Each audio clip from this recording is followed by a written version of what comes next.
Hello viewers, আসসালামু আলাইকুম। কেমন আছেন সবাই? সবাইকে শুভ বিকেলের শুভেচ্ছা এবং রমজানের শুভেচ্ছা। আজকে লার্কি চুলায় রান্না করতে চলে আসলাম।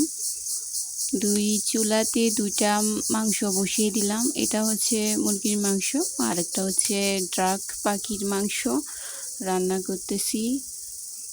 সবার জানি না কার কাছে কেমন লাগে লার্কি চুলায় রান্না, বাট আমার কাছে তো দারুণ মজা লাগে এবং এটা আমি অনেক মজা করে খাই লার্কি চুলায় রান্নাটা।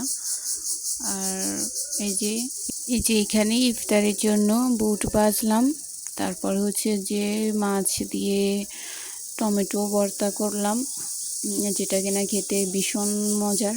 একবার ট্রাই করে দেখতে পারেন সবাই।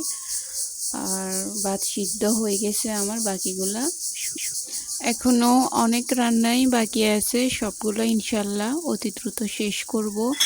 সবাই আমার জন্য দোয়া করবেন এবং সকলের জন্য আমার দোয়া রইল। তো এই পর্যন্ত শেষ করলাম। আর ভিডিওটি কেমন হলো জানাতে ভুলবেন না। ওকে, আল্লাহ হাফেজ সবাইকে। আসসালামু আলাইকুম।